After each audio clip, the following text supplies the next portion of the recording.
acostumbrado a productos románticos y le crea unas expectativas tremendas para a continuación hacer todo lo contrario de lo que esperan. Y entonces ahí a todo el mundo lo tienen bailando y diciendo ¿cuál es el próximo castigo? Yo quiero.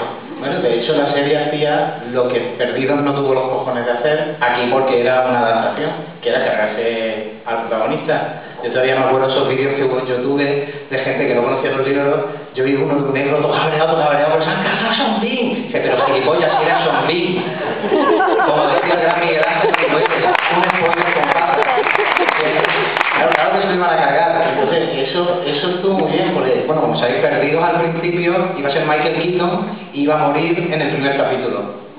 Y eso es una cosa que nadie se había atrevido a hacer en televisión. Y bueno, ha tenido que ser en televisión de pago porque la HBO, porque desde luego una televisión en abierto ni siquiera en Estados Unidos no hay cojones para hacer eso. También el ahorro, todo lo que te ahorras de pagarle al protagonista lo puedes gastar en la batalla de Aguas Negras, que eso sale con una pasta.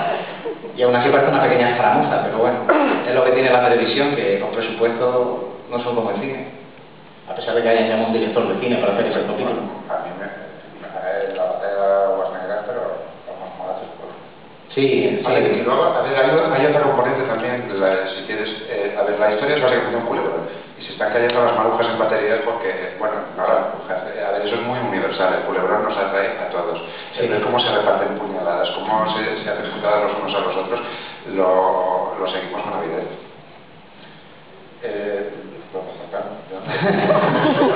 A mí me interesa también a ver lo que puedo opinar de Enrique o Diego. Decía la convicción. En Martin se nota además que es una fantasía muy adulta, hecha muy en serio, muy creyendo en ella.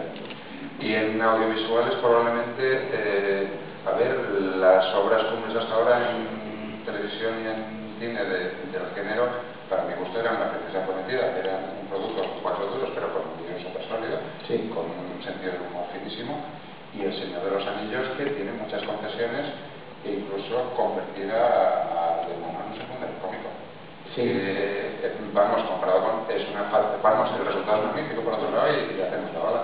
Pero hay todavía estar haciendo concesiones. Aquí no, aquí yo es la primera vez que me digo fantasía, tratada como un género adulto, hecha totalmente en serio y transmitiendo al mismo tiempo esa convicción. Eso es enamorable. Bueno, también hay, en cuestión de la adaptación televisiva, también hay ciertas concesiones en el extremo, demasiado adulto, que es lo que tiene la televisión por cable americana, que tú distingues una serie para abiertos de una serie para cable por el número de pezones que tiene, o sea, de 20 a 0. Es una concesión al revés. Pero sí, bueno, sí, es un poco el espíritu de desafiar expectativas. El uso de la fantasía, en el caso de Martin es muy conocido, en la serie tampoco abusan de nada. El tratamiento realista está presente en todo momento. Sí, en general lo bueno es que Martin, lo que ha metido Martin no ha sido tratar en literatura, no ha sido tomarse en serio el género, porque hay mucha gente que se ha tomado en serio el género. En televisión es la primera vez básicamente que se ve. Lo que realmente ha aportado Martin es... se me ha ido. Es que pienso en tetas y, joder, no era tetas de lo que estaba haciendo. Nada, no ha hecho nada. Sí, hombre, sí. ¿Qué puedo hablar yo? Sí, habla cuando me acuerdo te interrumpo como un malvado. Tengo el micrófono delante, digo. A mí yo lo primero, antes de meterme ya en el tema, yo estoy pasando aquí miedo de verdad. Porque yo voy a mencionar un datito pequeño. No sé si alguien aquí ha leído Manhunter. Yo son unos tebeos con los que crecí. Y en esos tebeos había un supervillano. Era el tío más malo del mundo. Era el tío más malo del mundo. Le cogías tirria, le cogías, no sé. Y es ¡Adorable! Para mí, el villano estaba basado en este señor. Para mí yo ahora estoy como sentado al lado del Doctor Muerto, de Magneto. Yo estoy acojonado.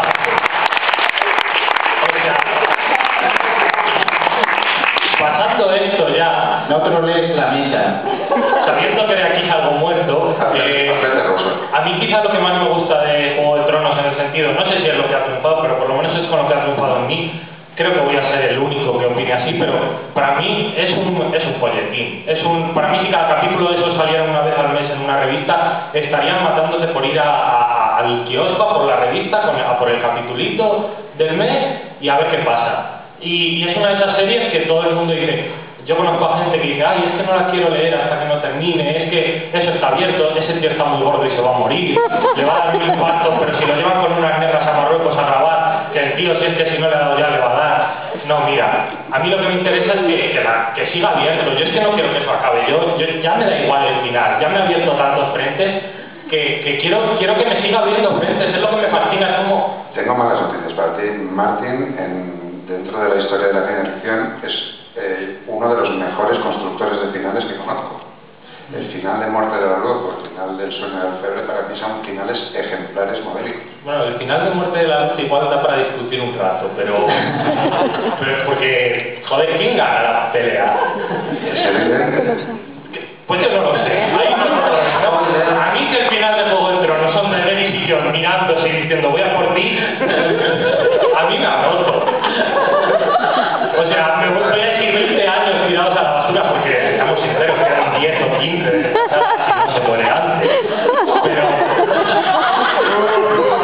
Bueno, vale, no, bueno, no queréis oír verdades.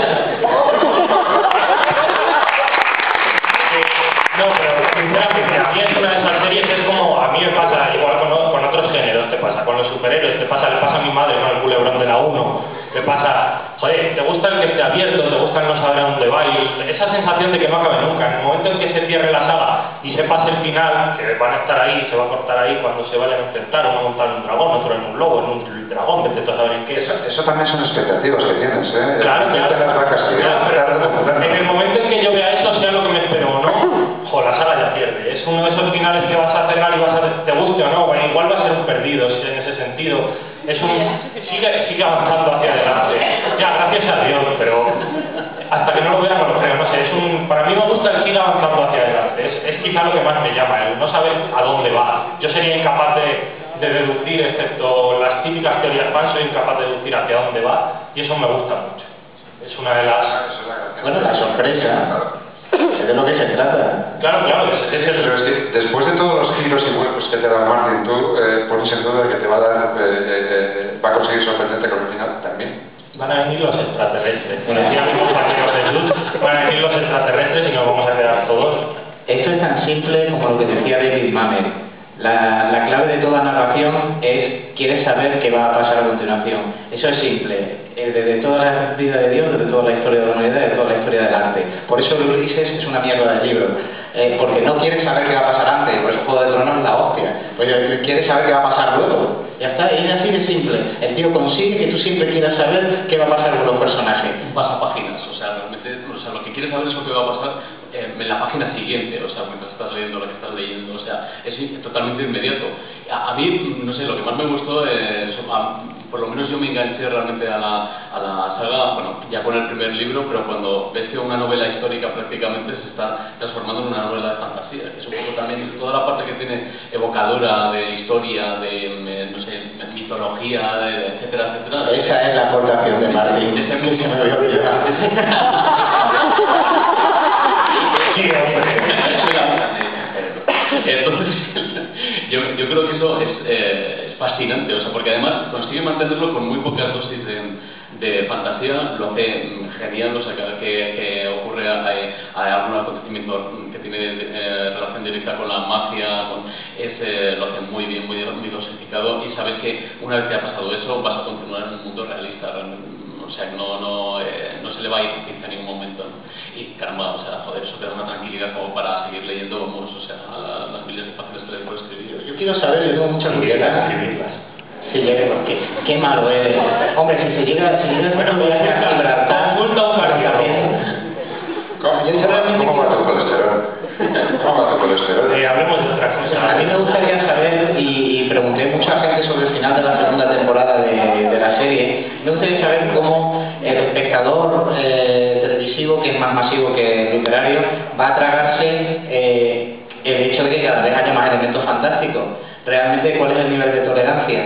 La magia es lo que tú dices, la magia de Martin es ser el único de literatura fantástica que no ha empezado directamente con un dragón comiéndose un tío en la primera página, sino poquito, bueno, la primera había un poco de fantasía precisamente, pero muy poquito, sino poquito, de tal manera que el que no leía género, para cuando ya estaba enganchado, para cuando ya salían los dragones, ya sabía que estaba enganchado y ya seguía leyéndolo. No sé yo si leído va a ser lo mismo que he visto, ya cuando han visto ahí a los muertos al final de la segunda temporada, si mucha gente se va a enfadar. ¡Spoiler! Al final muere yo. Todos los libros. ¿Por cuál vais? En el siguiente muere.